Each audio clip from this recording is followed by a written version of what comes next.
So we want to now pivot directly into our panel discussion, and it may take a moment to get our four panelists ready to chat here. So let me just do quick introductions, and then we'll do a roll call and make sure everyone is online. This is a collection of industry partners that are working with agencies to try and manage this transition. And we have Pat Brim, who is with Gimel, April Chin from Iron Mountain, Sunny Hashmi from Box. Sunny also hails from GSA originally. I suspect that he may have been involved in some of those early conversations that we were just discussing. And finally, we have Beth Williams, who is the USNC Innovation Team Product Manager with Kodak Alaris. And I want to reference something that Lisa said in her opening talk about trying to find particular solutions to this broader effort, because this is a full life cycle challenge for records management.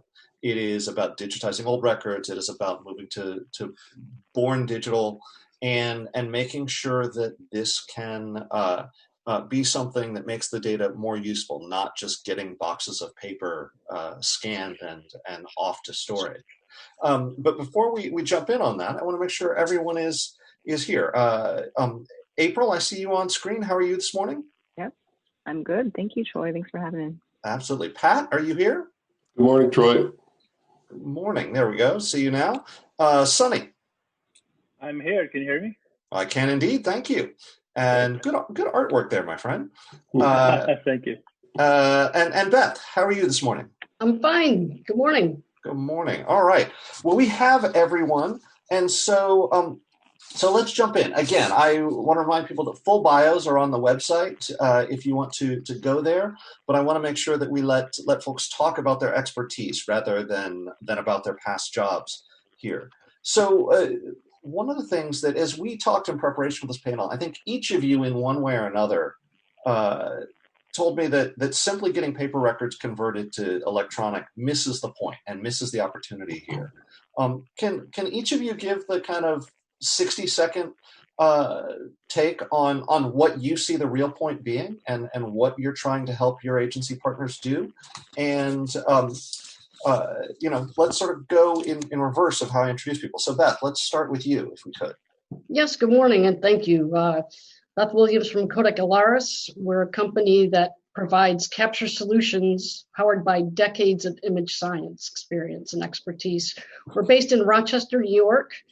We partner with companies like Box, Gimel, and Iron Mountain to provide digital transformation at any scale. And as Troy is indicating, that digital transformation isn't just about making a copy of your paper documents.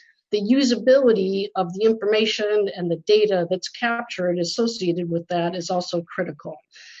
Retrieval is the key. So Kodak Alaris basically is the front-end capture, and we want to make sure that the best possible information extraction happens from the best possible images. Our goal is to work with you to solve your data capture solutions to help with your M-19-21 challenges. Thank you. And Sunny, how would you frame the mission here? Yeah, thanks, Troy. First of all, I would agree with a lot of the conversation that was happening right before we joined, and everything that Beth said. For us, you're exactly right. I think the key outcome that we try to drive, or the key outcome that we try to implement, is that for us, a document is just a manifestation of a decision or a process that was undertaken in an agency. And what's most important to us is that it's not just about finding a convenient place and convenient, secure place to store all of this information, but really to bring it to life.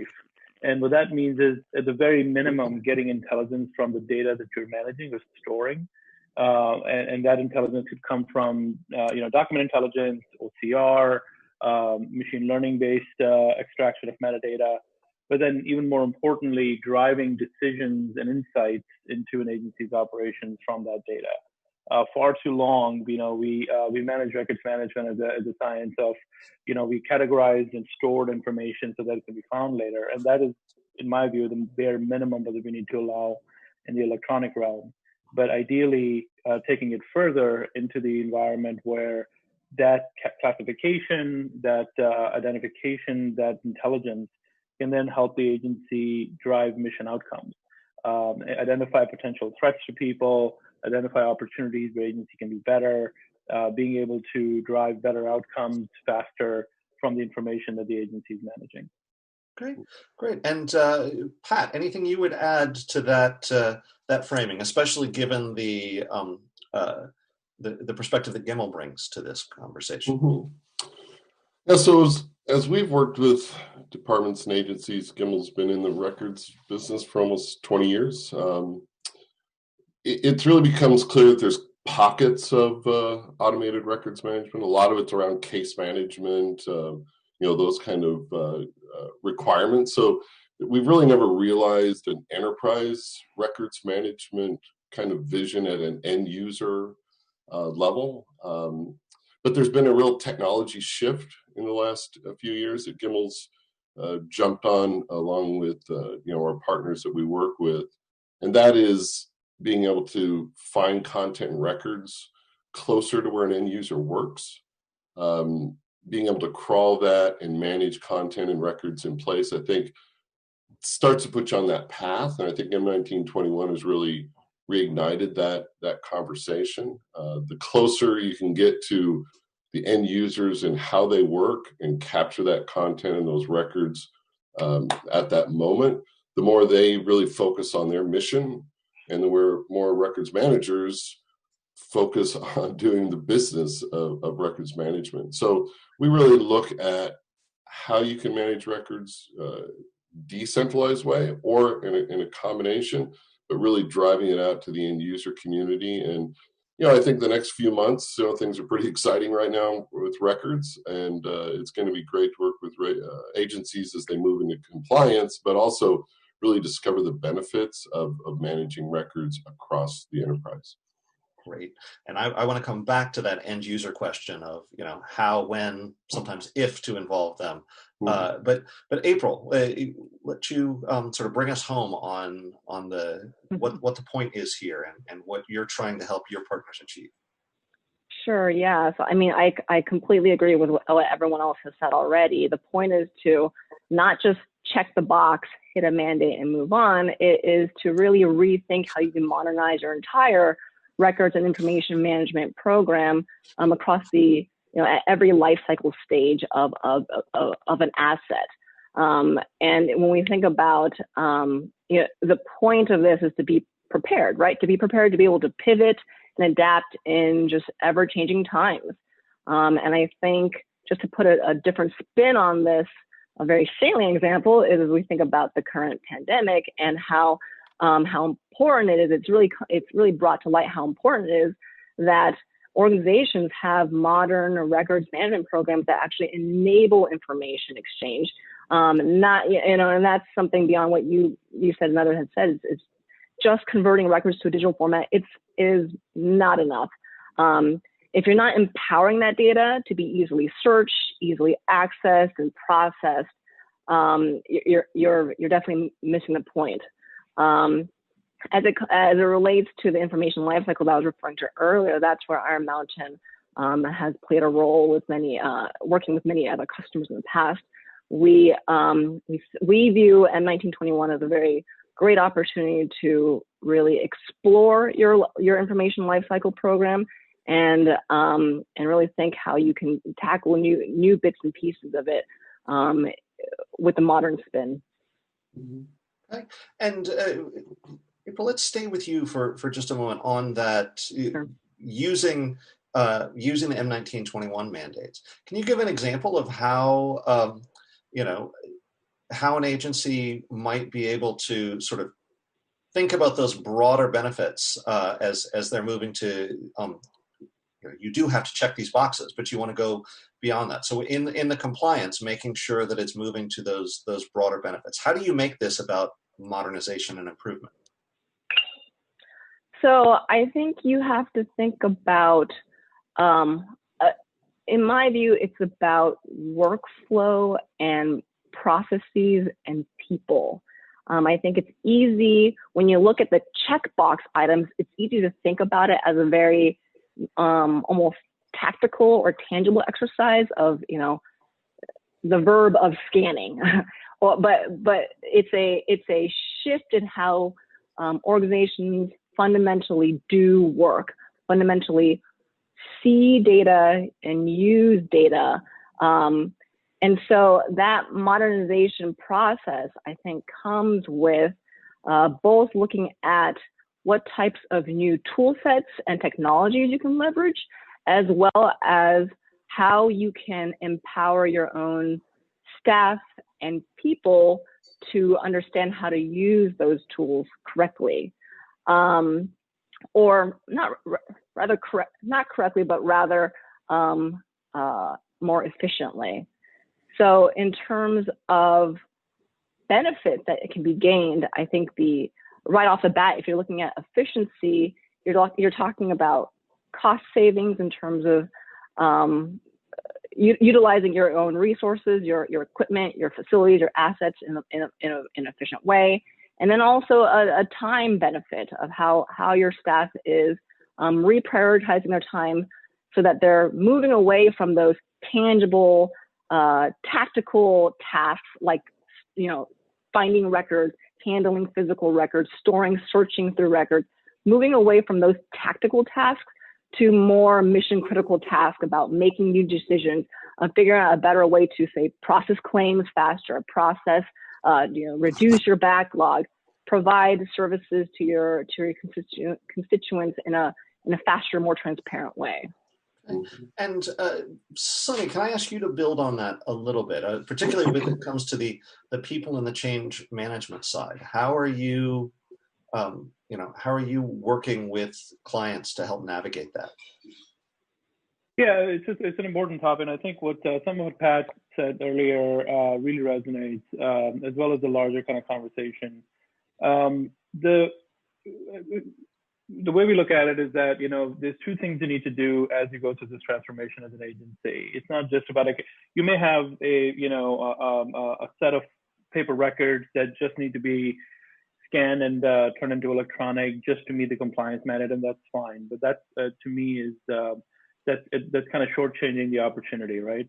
The two areas that agencies need to keep in mind is, number one, collapsing the distance between where work is getting done and where records are being managed. Historically, there have been two different domains. If you ask an average employee in an average agency, as they work on a procurement, as they work on an HR process, as they work on a design and construction project in GSA, for example, if they ask what particular record class a particular document belongs to, they probably won't be able to tell you right off the bat. They should be able to. They should be trained.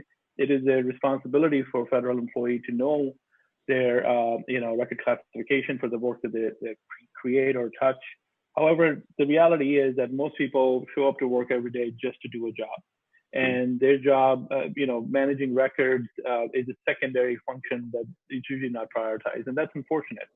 But the longer you keep the separation between where work is getting done on a day-to-day basis, the systems people are using, the data that's being created, and where these records are being categorized and record schedules being assigned, the greater that distance, the harder it will be to affect change at a global level or an agency-wide level. So that's number one. Where records are getting created needs to also be the place, or very close to the place, where records are being assigned and identified. Number two is, to the extent possible, our philosophy is to reduce the burden on end users to do record classification. That has been the biggest challenge in the historical sense, is that end users just either don't have the time, energy, or frankly, the focus oftentimes to be very thoughtful about, assigning the right record classification out of a list of 150 classification schedules that have been created, and keeping that straight on a day-to-day basis. So to the extent that you can use automation, intelligence, machine learning, and just overall kind of systems engineering to automatically classify records as they're being created, that achieves the goal of having far more consistency and therefore drives better outcomes. So where we've seen success in this is where agencies have kind of allowed end users to do their job on a day-to-day basis, but the systems that they use every day are designed to automatically, as data is created, assign the right record schedule based on the context in which that data is being created or used. And we have some examples we can share with you, but that has been the most success, is the end user honestly doesn't even know that as they create this new procurement document, as they create this new offer letter, as they handle a new resume that's coming in, that is a particular kind of record, it's already being retained, it's already being classified. They're just doing their job, and all of the records management, to the extent possible, is happening in an automated fashion behind the scenes. And Pat, is that sort of what you were getting at when you were talking about the end user role? Is it, or would you describe the role of, would you describe the challenge differently of getting records management handled at that end user point? No, I think that hit it on the head. It's the key to us is being able to work with an end user community so that we auto-classify as much as possible based on the metadata, the properties, other information about that content as a record, right? So we're trying to take them out of the full-on records management world. It changes a lot, right? There may be a long list of things they have to kind of deal with, but we can work with them. And it doesn't have to be this kind of light switch moment anymore. You don't have to put in all this amazing plumbing in order to pick things up and move it around. If you're working in the world that they live in, a box user, taking Sunny's example, brings in something that has been approved already, and once it gets stored, it's a record, it's locked in place, and off we go, right? And I think generally speaking, as they start managing information like that, the records world has not done a fabulous job of promoting what a benefit records management brings to leadership in an organization, right? We're going through this amazing discovery process with M-19-21 where people are breaking open boxes and like, wow, did you know we did that 12 years ago, and why is that relevant today? You know, these types of things. But starting to get a handle on this enterprise view of information really also just supports the mission. Mm-hmm. And I think records teams need to really promote that idea that getting compliant is important, but the huge benefit that can be gained for leadership in these agencies by having their fingertips on that information is fantastic, right?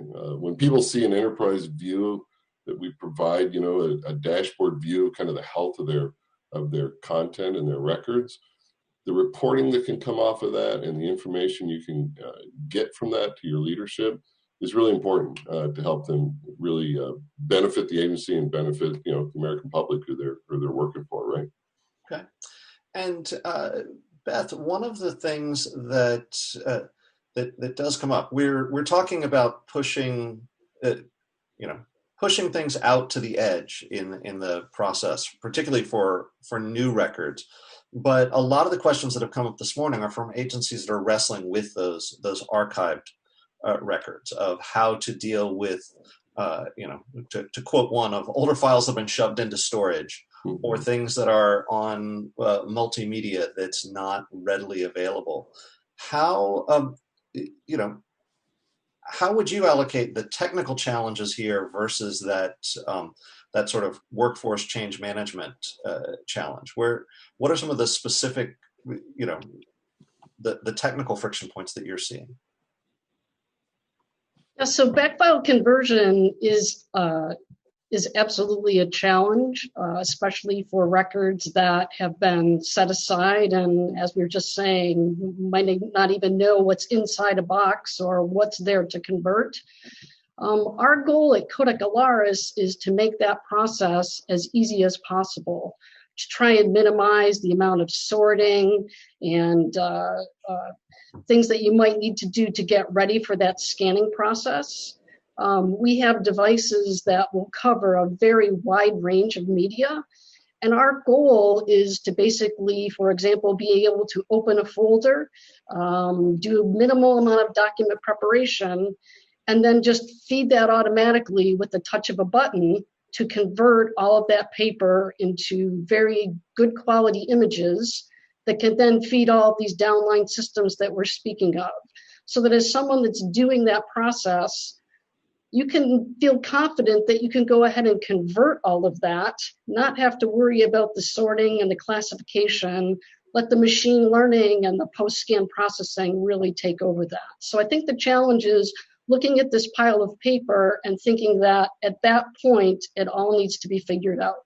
I think our goal is to help you say, let's get that into the best possible format from a machine learning standpoint, optical character recognition, all those things, and just let it fly. And as Kodak Alaris is that front-end partner, we would take care of the equipment and all of the software associated with that, and then partner with the other companies to actually create the full solution. So again, that challenge of looking in that room and saying, how am I going to do that? Feel confident that whether it's a back-end conversion with piles and piles of paper or your day-forward activities, in the downstream solutions, it will be transparent where that information came from because those images and that information extraction will be consistent. So that's kind of what I would say. Okay, thank you. And I want to stay on the sort of legacy record conversion area for a moment and ask the rest of you. Are you seeing those efforts best handled in more of a centralized way, whether agency-wide or certainly within a particular component, or is that conversion process also something that should be kind of pushed out to the end user in particular business functions? Are we seeing enterprise efforts on conversion, or is it really case by case? So, if I may chime in, I think we're seeing a little bit of a mixed bag here of how different agencies, depending on where they stand in their current process, they may choose to handle it differently.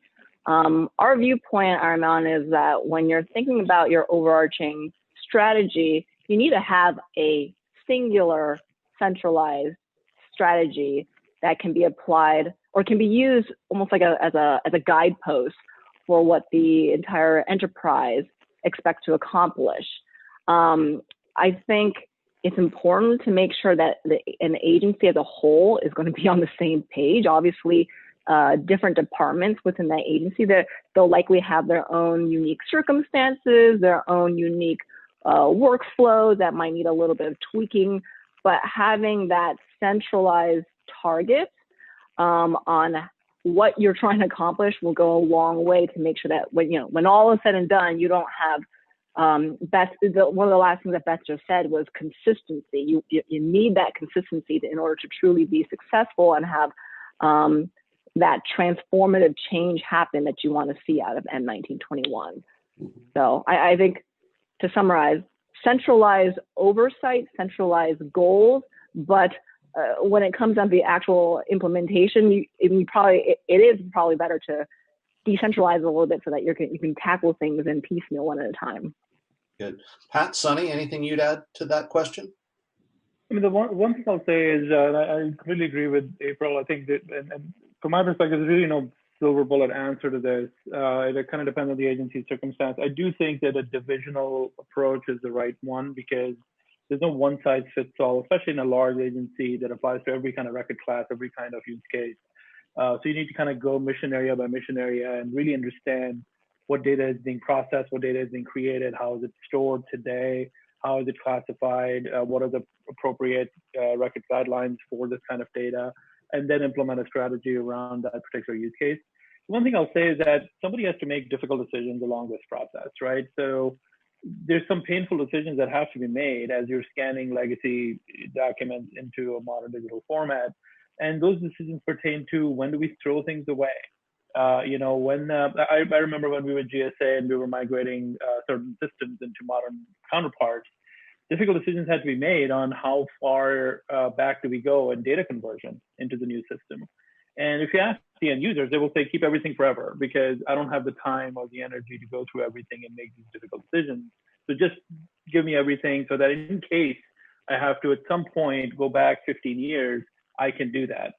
And the reality is that is just not a good strategy, right? And so somebody has to make difficult decisions around what are we converting, what are we not converting, what are we disposing, what does position look like? Is it archiving long term, or is it literally destroying?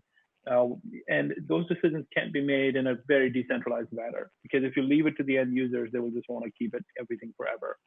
So those decisions require some level of centralized decision-making authority and execution. But to me, the right answer is to go bureau by bureau, identify business process by business process, identify the records that were created as a result of those business processes, create the right policy frameworks, get buy-in on those, and then ideally even get some economy of scale to execute that project in a more centralized fashion with end user buy-in. Mm-hmm. Yeah, listening to this whole concept of once you get over the hump, right? As April was mentioning, so you have that.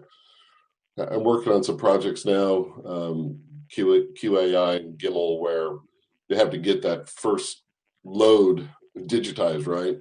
But thinking of the same kind of theme where we're trying to federate some of this work, the day forward aspect to it, after that all happens, if you're still dealing with paper, I think you have to get back down to the end user level again, right? If they're dealing with paper, how do they keep that flow going? So 5 years from now, we have another, room full of paper to deal with, right? So if you can get that again as part of that workflow business that they do daily, and with the smart technology we have now to be able to OCR and capture metadata so that we can again auto-classify it, it becomes again part of that daily work, and paper is just another media to add to the information repository. That's why I think M-19-21, it's definitely backfile conversion is an important aspect here, but if you're doing it in the absence of system development or system modernization, it's only half the battle, because you're going to end up in exactly the same situation 5 years from now, where you're now going to have yet another tranche of things to convert.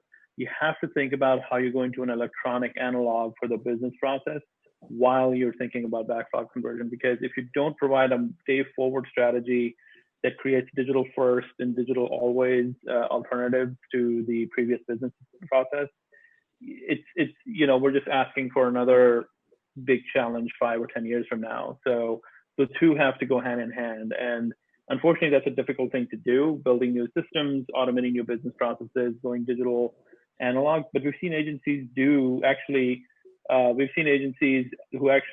start with the system modernization aspect, where they implement a business process and a digital system that replaces a legacy paper-based process first, and get users to buy into that new process so that day forward that problem is not propagating. And then as a second phase, they think about what to do with the backfile challenge. So again, every agency is different, every situation is different, but I believe that aspect of this digital records management is equally important, if not in some cases more important.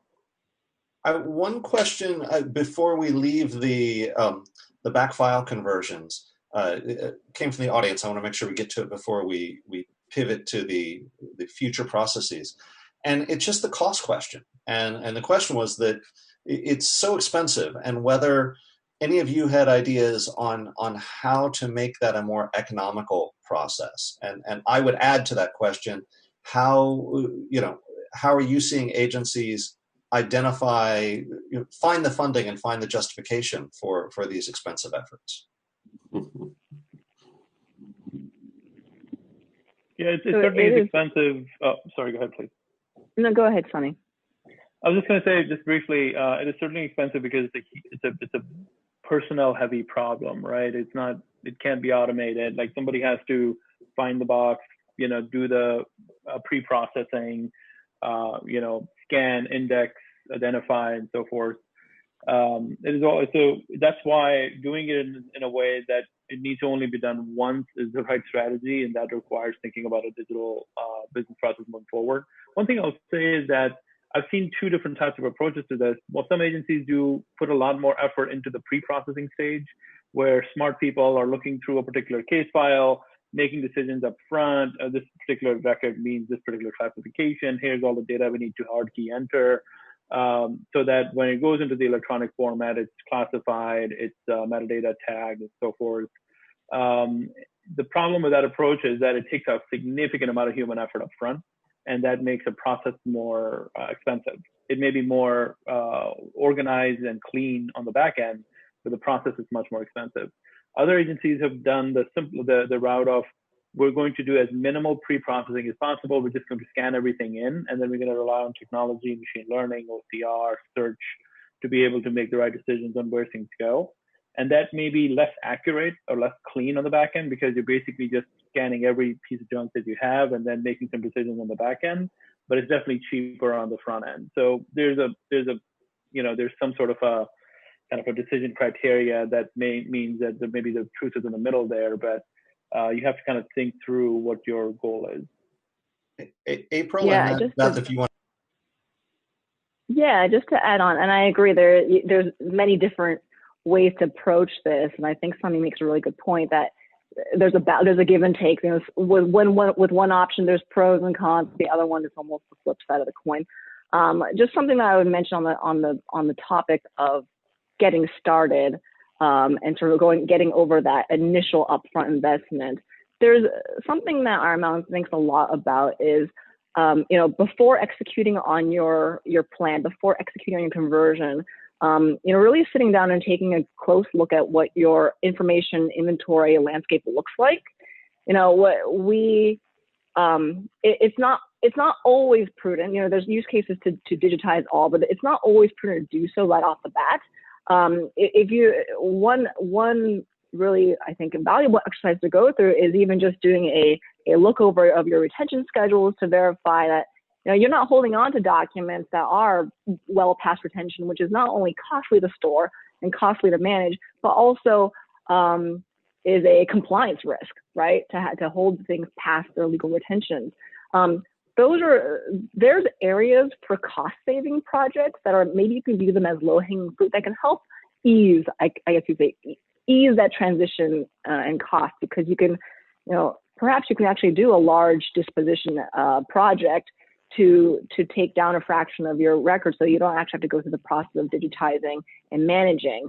Or perhaps there are other things you can do in terms of looking at more efficient ways to, say, store your current legacy records so that they're sitting in a more cost-optimized environment that still meets all your compliance needs and so on and so forth. So just a thought out there in terms of looking for ways to find cost savings, even in the near term, that can help, let's say, fund those future investments. Beth, anything you wanted to add on the economics challenge there? Yeah, I would just say that in terms of being able to scale, and as folks have said, it's backfile conversion, but also solving the day forward. As we think about the way that these scanning operations have evolved, it's actually a lot easier to implement hybrid solutions. So think about a scanning operation that's kind of scaled, that for the majority of time, maybe it's a walk-up shared device for the day forward activity, so on demand. But then in the hours that it's not being used for that, it's a device that has the capacity to actually do some of that backfile conversion in the location that the paper or the documents are there. So if folks are going through this mindful process on location with the things that are in their immediate sphere of influence, it is very easy to think about scaling something like that so that that device becomes a hybrid solution. So it doesn't necessarily have to be an all or nothing, a great big device to think about a whole warehouse, or just a small mobile device to think about day forward. It is possible to stand up hybrid solutions and make those very easy to operate. So as a walk-up operator, you have one button. As someone that's doing backfile conversion, you can very easily determine what's coming into the system. So that's a proposed solution that might not be that economy of scale that would be overwhelming. I want to make sure, and I'm sensitive to time here, that we spend what we have left focused on the day forward efforts and rethinking some of the processes. We've talked a little bit about ways to change, to drive modernization with these efforts.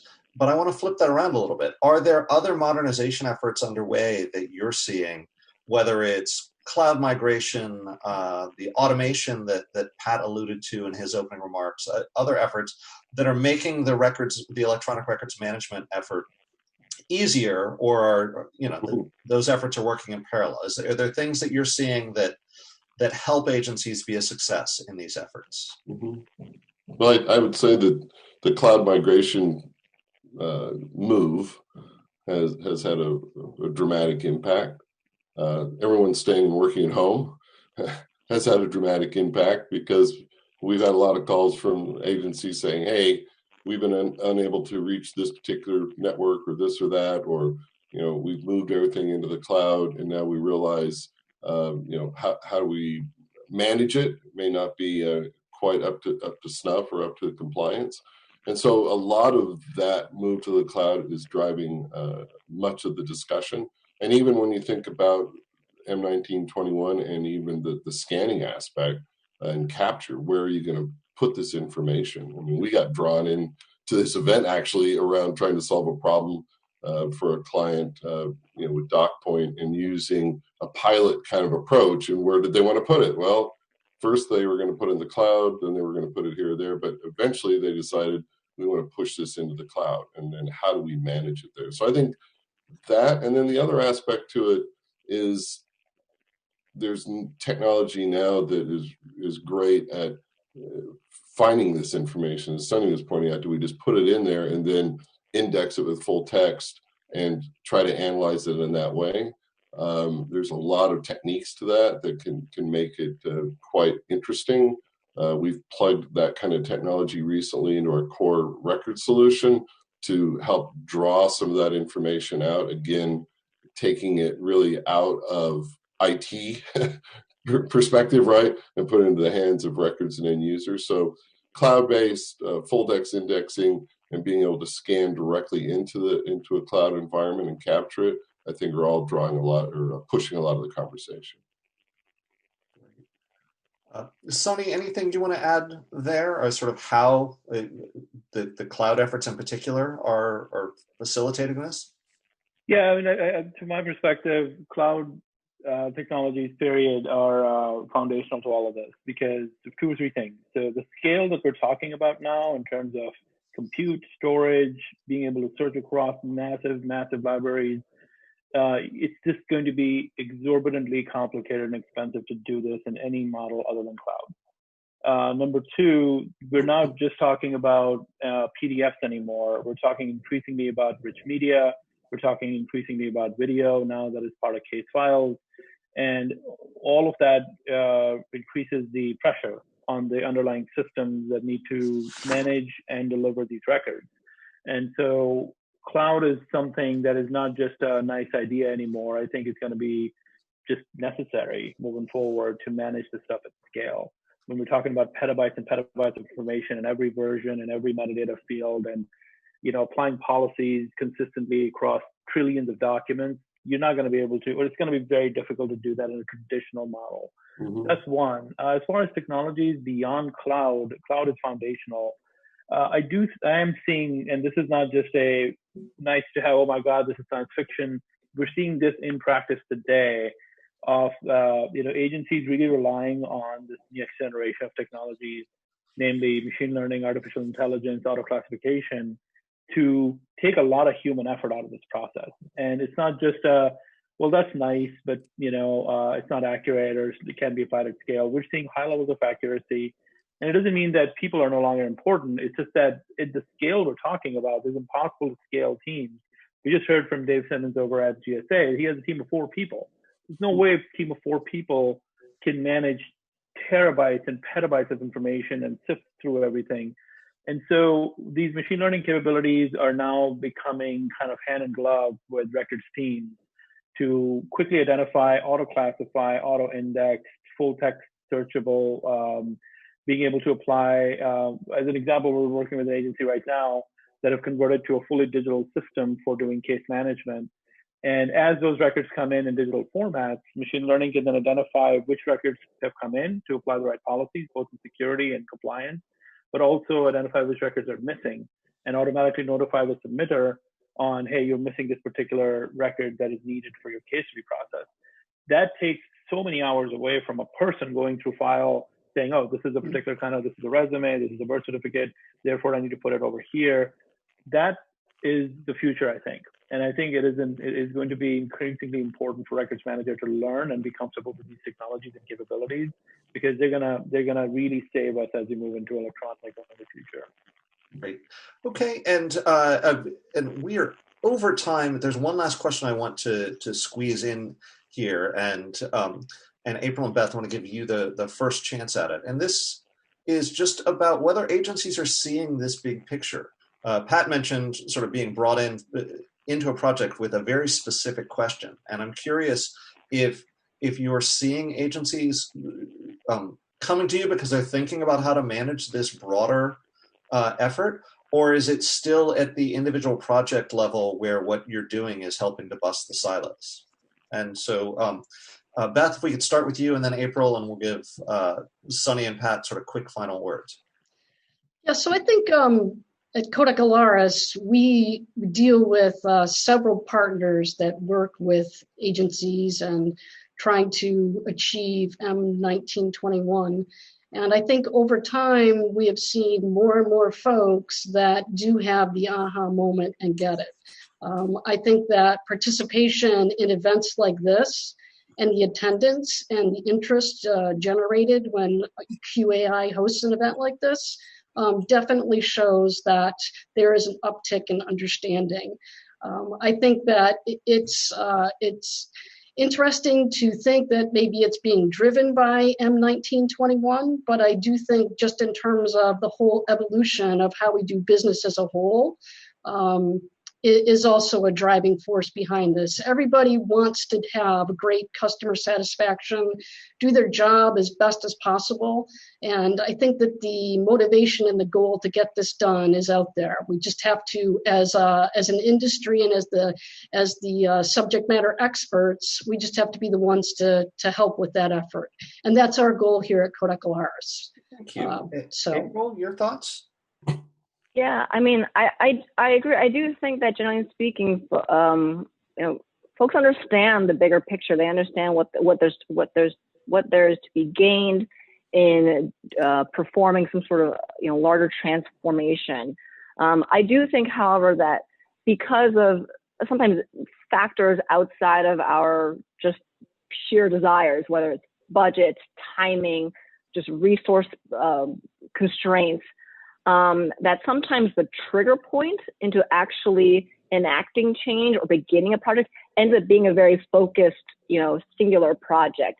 But my experience in talking with customers, I think that maybe even if there is a singular or more focused trigger point that initiates the actual onset or implementation of a specific project, I've yet to speak to a customer who doesn't understand, the broader goal in mind and understanding that the benefits can be gained in the long term. So I guess my thought here is that I think sometimes we as humans just operate better with, immediate, short-term pains and gains. But with a long-term mindset, I think that's what M-19-21 brings to or reminds us to think about, is how your individual projects then feed into this larger transformation. Pat. Yeah, so just the last few weeks, this weekend, we turned on Gimel records management into an environment and crawled and auto-classified over 2 million records, right?